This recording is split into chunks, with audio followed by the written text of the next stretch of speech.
Quien sí tiene una relación no solamente coyuntural, sino histórica con el peronismo es Santiago Cafiero, el jefe de gabinete de ministros, que está ya en contacto con nosotros. Cafiero, buen día, gracias por el contacto. ¿Qué tal, Iván, equipo? Buen día. Buen día. Bueno, primero, ya está bien que esto puede ser una discusión interna y lo uso de disparador de una empresa, digamos. Estoy hablando del audio que escuchábamos de Esmeralda Mitre. Esto es lo que quiero decir por si alguien no fue ayer en Sobredosis de TV con La Negra y con Juan Di Natale. ¿Es simplemente esto, digamos, o se puede utilizar, no es muy sólido desde el punto de vista de la evidencia, pero se puede utilizar como un síntoma de algo que le pasó a mucha gente durante el gobierno del expresidente? No tengo duda que hubo, que se sintieron muchos votantes muy defraudados por la gestión de Macri, muy defraudados por lo que él se había comprometido a hacer. Sus compromisos de campaña no se cumplió ninguno, y me parece que eso devalúa la palabra del dirigente, y eso es lo que después claramente erosiona la credibilidad del dirigente político, y eso es lo que sucedió. Vos me decís si eso es masivo, no sé, creo que es genuino lo que estás diciendo, habla con mucha transparencia, Esmeralda Mitre, pero de una vivencia personal, digamos, ¿no? Uh-huh. No sé si eso es mayoritario, ¿no? La verdad que lo desconozco. Lo que considero es que sí, efectivamente, bueno, de todos modos, hay Mauricio Macri y su espacio político con Larreta, Santilli, Vidal, siguen expresando un modelo de país. Eso no dejan de expresarlo, independientemente de que a veces algunos de sus referentes tengan más o menos credibilidad, digamos, ¿no? Claro. Santiago, algo en línea con esto que dijo Esmeralda Mitre, lo sugirió Cecilia Todesca, la vicejefa de gabinete, que dijo, esta semana dijo, hay muchos empresarios que les va mejor con nosotros y después votan otra cosa. ¿Ocurre esto en las conversaciones que tienen ustedes? En el mejor de los sentidos, me refiero, ¿le enrostran a los hombres de negocios el balance en dólares de las empresas con uno y otro gobierno y después las declaraciones públicas o el financiamiento de o el apoyo, quiero decir, a algunas campañas, o es en otro tono la conversación que se da con los empresarios? Las conversaciones nuestras son en términos constructivos. Nosotros no le preguntamos a nadie a quién vota, sino que lo que proponemos es que inviertan en el país, que paguen los impuestos, que avancen y cumplan con todos los compromisos tributarios y con los compromisos laborales, digamos, ¿no? Uh-huh. Y también, bueno, con los marcos normativos que nosotros vamos diseñando. Si por ejemplo, bueno, eras una empresa y que tuviste que acceder al ATP durante el año pasado, pensá que se le pagó el sueldo a 3,5 millones de trabajadores y trabajadoras. Muchas de esas empresas realmente se salvaron porque, o sea, evitaron cerrar y evitaron quebrar producto de esos programas que se diseñaron el año pasado en la emergencia, donde estaba todo cerrado, digamos, donde las políticas de cuidado, bueno, y el impacto de la pandemia fundamentalmente hacían que las empresas no estén pudiendo funcionar a pleno, y lo que naturalmente se suscribía era que después esas empresas con esos recursos no podían comprar dólares fundamentalmente, ¿no? O no podían fugar la plata. Entonces, siempre lo que se plantea son compromisos que algunos son normativos, y después los otros, como dice Ceci Todesca, bueno, es cierto, les está yendo mucho mejor que con nosotros que en otras épocas, que en el gobierno anterior, sobre todo a la industria. Cuando vos ves la industria, ves que la Argentina fue el país del mundo que más se desindustrializó entre el 2015 y el 2019. Y ahora la industria es quizás la nave insignia de la reactivación económica. Tenemos, bueno, lo detallaba hoy el presidente en esta nota de opinión que publicó, uno de los síntomas de que este es el camino adecuado es que la industria está casi creciendo al 12%, y eso tracciona el empleo, tracciona empleo de calidad. Llevamos más de casi 25.000 puestos de trabajo nuevos, no solo ya se recuperaron los que se perdieron en la pandemia, y también son 25.000 puestos de trabajo nuevos comparados con el 2019, es decir, en términos industriales, ¿no?, de actividades industriales, y entonces esto va marcando que el camino es el adecuado. Me parece que más que preguntarle nosotros a quién votan o a quién dejan de votar, a veces ellos se encargan de querer gritarlo, digamos, ¿no? Son como... Sí. Tiene unas expresiones políticas que, bueno, y está bien, y es genuino, digamos, ¿no? Siempre... Pero no es menos cierto lo que dice Cecilia, que hay muchos sectores que están mucho mejor con nosotros, con las fábricas abiertas. Bueno, y también así como apareció, bueno, ahora quizás por el audio que pasaste, con mucha transparencia lo expresó el audio que mandaste anteriormente. Hay empresarios que también empiezan a decir lo mismo, empresarios textiles que empiezan a decir... Sí, Karagozian lo dijo al comienzo del gobierno de Alberto, de ustedes, lo dijo también en este programa, que había sido un entusiasta acompañante en su momento de la campaña de Macri en el año 2015. Por eso, y después fíjate que el saldo es que tuvo que cerrar, de las 7 plantas que tiene, tuvo que cerrar 2, y tenía a la mitad de funcionamiento al resto. Palabras Claro. de él, ¿no? Sí, totalmente. Quien lo dice es Santiago Cafiero, jefe de gabinete de ministros de la Nación. Hay algo, ahora me quiero meter con la carta del presidente, pero algo que me suscita especial interés, y se lo preguntábamos hace unos cuantos minutos en el pase con Darío Villarruel, Victoria Tolosa Paz, tiene que ver con esta posibilidad, que quiero saber si efectivamente se puede materializar después de las elecciones, de una convocatoria del gobierno a la oposición para una serie de puntos de acuerdo que pavimenten por lo menos algunos de los aspectos que necesita la Argentina para salir, para desarrollarse. ¿Está esto en evaluación? ¿Va a ocurrir? El presidente y nuestro espacio político nunca renunció al diálogo institucional y nunca renunció al diálogo político. De hecho, lo hemos ejercido. Tenemos testimonios concretos para poder exhibir esto, digamos, que no quedó en la cuestión discursiva de la convocatoria, los pactos, los acuerdos. No, nosotros podemos exhibir concretamente que el presidente en 3 oportunidades se juntó con los presidentes de bloque de la oposición y tuvo conversaciones de alto nivel político.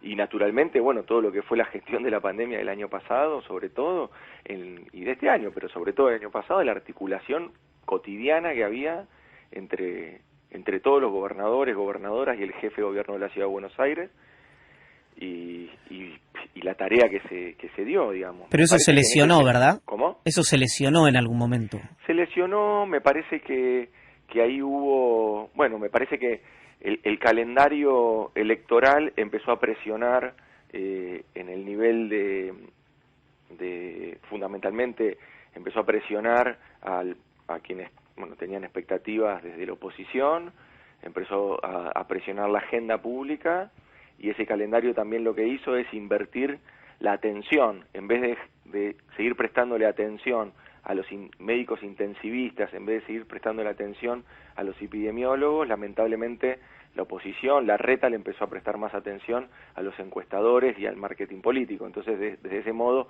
él consideró que se tenía que despegar y que tenía que tener una identificación más confrontativa, no con el gobierno solamente, obviamente, sino que lo que hizo es que se despegó de lo que había sido la política sanitaria que se había seguido en toda la Argentina. Cuando él se despega, fue aparte en el momento de la segunda ola donde más golpeó fue en la Ciudad de Buenos Aires. Nosotros cuando vemos, cuando se ven, hay 1000 estudios de esto, pero cuando uno ve la incidencia de los casos, bueno, la Ciudad de Buenos Aires fue la más golpeada por la segunda ola de coronavirus, y solo revirtió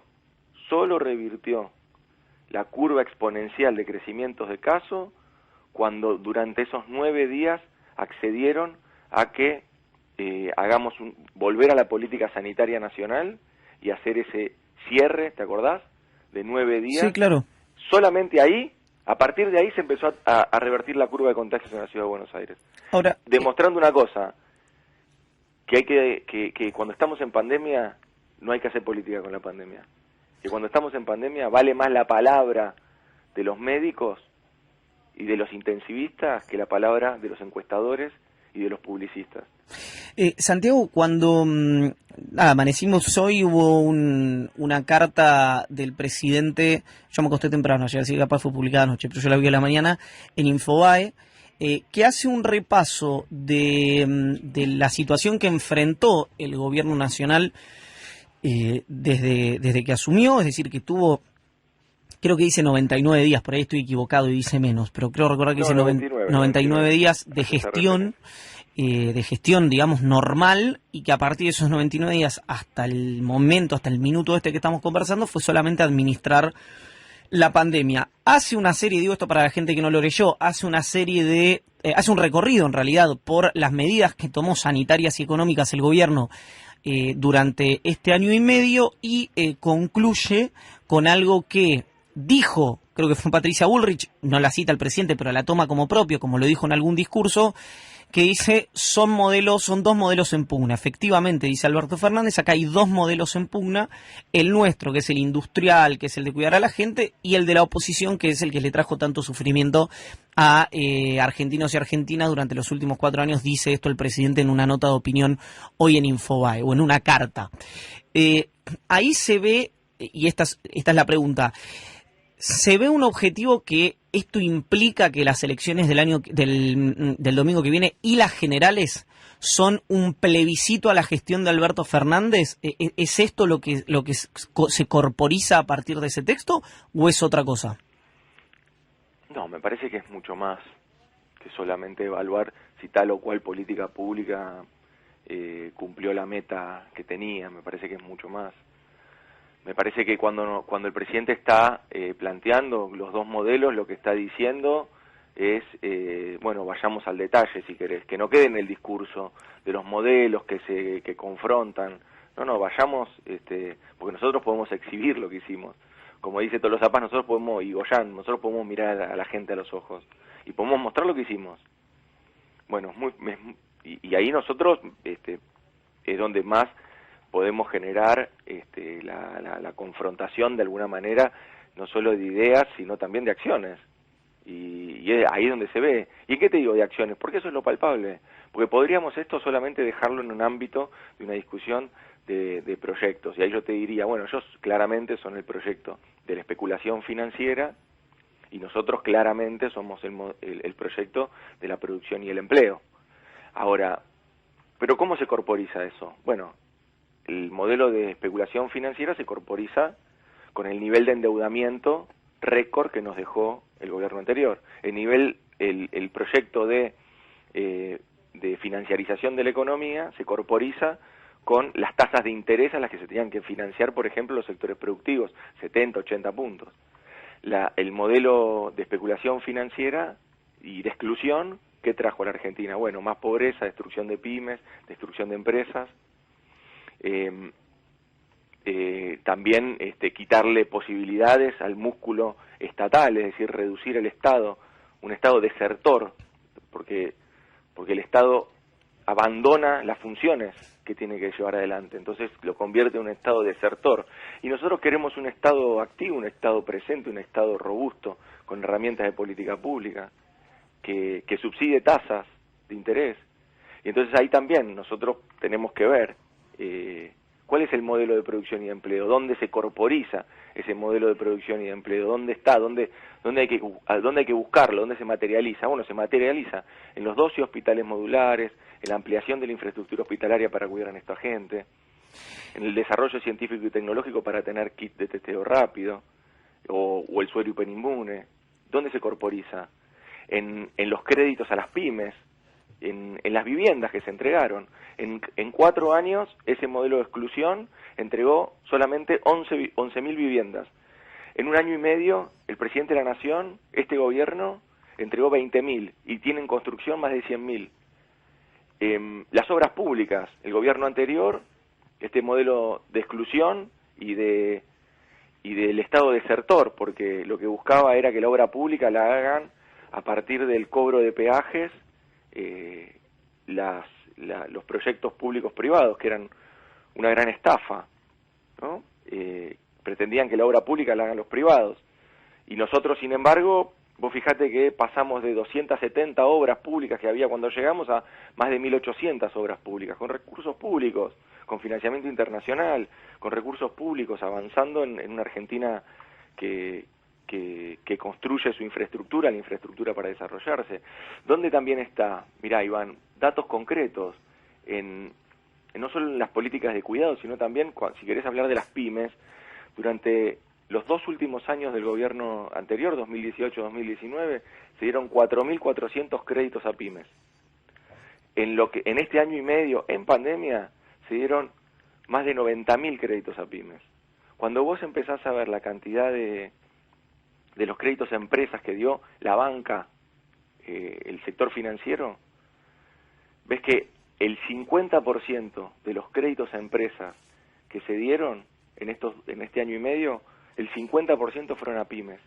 Ese es un modelo de desarrollo, con inclusión, con justicia social. Ahora, Santiago, todo esto es, como bien me decía, un dato, digamos, son datos que surgen de, puede ser de índices privados, de índices oficiales, pero son indiscutibles desde el punto de vista de esa recomposición. Ahora, esto lo que, y que es singular, da la sensación a veces cuando uno lo mira de afuera, que aún con esa situación, que obviamente se vio dislocada por la pandemia, la convivencia política del Frente de Todos no es armónica. Esto es una sensación que tenemos por ahí los que, digamos, nos ocupamos demasiado tiempo de este tipo de cuestiones que están a 14.000 kilómetros de la sociedad, o efectivamente habría que, en palabras de Cristina Kirchner, aplicarle sintonía fina a la convivencia política del Frente de Todos. Mira, no considero eso. La verdad que nosotros tenemos un frente político que debate ideas, que debate propuestas, que tiene los mismos objetivos. Por eso estamos todos en el frente. Por eso la unidad en la diversidad fue la potencia electoral que tuvimos en el 19 y la potencia en la gestión que nos permitió, aún en pandemia, desarrollar todo este tipo de políticas que te estaba enumerando y que me quedo súper corto. Deberíamos tener toda la tarde, si querés, para que te enumere todas las políticas públicas que el gobierno llevó adelante. Que lo puedo hacer, no tengo ningún problema. Lo suelo hacer cuando voy a hacer el informe de gestión de la marcha de gobierno en el Congreso de la Nación. Suelo detallar cada una de las políticas que llevamos adelante. Pues me parece que esa es la rendición de cuentas que un gobierno tiene que tener y que la política tiene que tener. El resto a veces son solamente discursos o golpes de efecto que se quieren tener en algunos medios de comunicación para generar, no sé, algún material para redes, y ese círculo termina siendo un círculo que básicamente los dirigentes se terminan hablando entre ellos. Pero no, nada contribuye a una sociedad que se tiene que poner de pie y una Argentina que tiene que decir, bueno, esta fue la última crisis y ahora tenemos que salir todos para adelante, digo. El Frente de Todos, obviamente, tiene los mismos objetivos, obviamente tiene distintas miradas, pero eso nosotros nunca lo ocultamos. Y me parece que también a ese debate que a veces se da con ideas distintas, con caminos distintos para llegar a los mismos objetivos, se lo agranda demasiado, eso es lo que te digo. Se lo agranda demasiado, porque son debates entre compañeros. Cualquiera que ha hecho política sabe que, cualquiera que ha pisado una unidad básica, sabe que eso es parte de la discusión y del combustible de la democracia y de la vida democrática de un partido, que haya discusión. Me parece que se alarman los que vienen de empresas y de conducciones piramidales al estilo de los CEOs, porque ahí sí no hay discusión. Se hace lo que dice el gerente y punto. Bueno, nosotros venimos de una construcción política de la unidad básica, y ahí se debate y se discute, de los barrios, ahí se debate y se discute qué es lo mejor, y todos tienen voz y todas las voces son importantes. Me parece que los que se alarman son los que no tienen esta práctica. Santiago, la última, estamos hablando de un Santiago Cafiero, jefe de Gabinete de Ministros de la Nación. La aparición tan vigorosa, pero muy singular respecto a la agenda que propuso de Mauricio Macri. Primero habló de la deuda, la situación que justo no parece ser, digamos, la más virtuosa para debatir de su gobierno. Luego dijo que el gobierno, si no cambiaba, se iba a tener que ir. A eso se subió Patricia Bullrich, dijo, estamos preparados ya para volver al gobierno. Tengo menos de un minuto, si se puede. ¿Cómo toma esto la administración nacional? ¿Es firmeza y mansedumbre? ¿Es corazón y pases cortos? ¿Es una cuestión más reactiva y más agresiva? ¿Qué es lo que piensan? Se inscriben los discursos del odio de las derechas antidemocráticas que vemos que surgen, derechas antidemocráticas que negaron la pandemia, derechas antidemocráticas que niegan la vacunación, que niegan las políticas de cuidado, que niegan al Estado como garante de ese cuidado. Se inscriben en ese concierto de voces que están en el resto del mundo. Bueno, acá también los tenemos, esas expresiones. ¿Le sirve? ¿Usted tiró un punito cuando lo vio reaparecer a Macri por abajo de la mesa o no? ¿Cómo? ¿Si tiré qué? Un punito de festejo. No, a mí me tiene muy sin cuidado. Yo creo sí que, claramente, ¿no? Macri fue el peor presidente que tuvo la Argentina de la vuelta de la democracia y me parece que todavía él tiene que rendir cuentas de lo que ha sido su gobierno y su gestión. Si hubiera repreguntas en los medios nacionales, me parece que Macri debería dejar alguna respuesta más de por qué la Argentina la dejó como la dejó, fundida, por qué dejó a la Argentina subsumida en la pobreza, con la inflación que nos dejó, me parece que debería él dar más respuestas, pero bueno, hasta acá son todas entrevistas maniatadas. Cafiero, gracias por el contacto, ha sido muy gentil.